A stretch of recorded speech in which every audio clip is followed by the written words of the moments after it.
the Kunene region is the origin of our efforts to mitigate the problem of learning poverty. What we mean by learning poverty is as follows, that learners do go to school, but they do not achieve the learning outcomes, the desired learning outcomes. For example, at junior primary, we did the baseline assessment, and this assessment checked how well learners can do read with understanding and write, as well as do simple arithmetic problems. That means doing numeracy, showing their numeracy skills, and also doing a little bit of problem solving in numeracy. That's the foundation of mathematics. So what has come out from that assessment is that less than 30% of our learners can actually do read with understanding and write at the age of 10. That is now at the end of grade 3. And grade 3 is the end of junior primary, after we then switch over to English medium, and that is instrumental, to achieve the basic foundation skills, that is reading and writing, numeracy and literacy.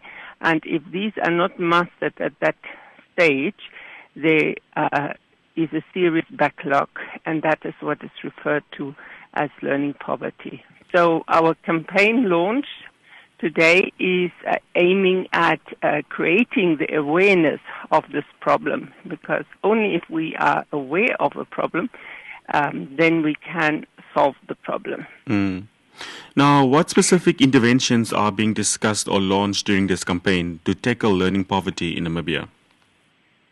Yeah, we looked at the multi-dimensional approaches, and this ranges from every facet of the life of a child, including the first 1,000 days, that is from conception, conceiving a baby in the body of a mother, to birth and continuing to the first 2 years of life.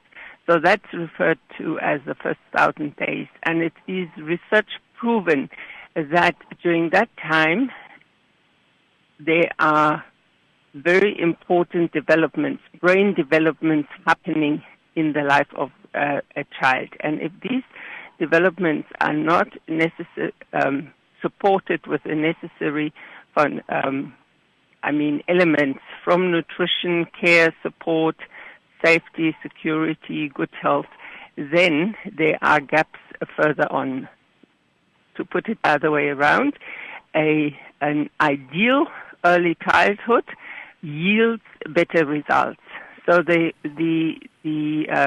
main objective is to make people aware what the elements are that can yield better results, and that is one of them. Now, we know that in Namibia, stunting, malnutrition and stunting is a problem, such as that there are at least 2 out of 5 children that are experiencing that stunting.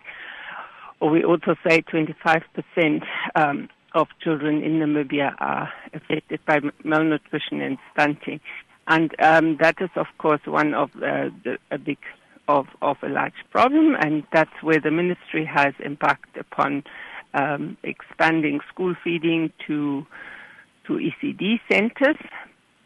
Furthermore, it is, of course, also the necessary teacher training and support systems for teachers to render quality education, early childhood development, pre-primary, and grade 1, 2, and 3. And we have also research-proven interventions that can assist to, catch up in the case that these developmental stages are not met. So that is what the ministry is doing. The prime objective of the event is to share best practices. We had a 2-day symposium yesterday and the day before, where these research findings and best practices were shared.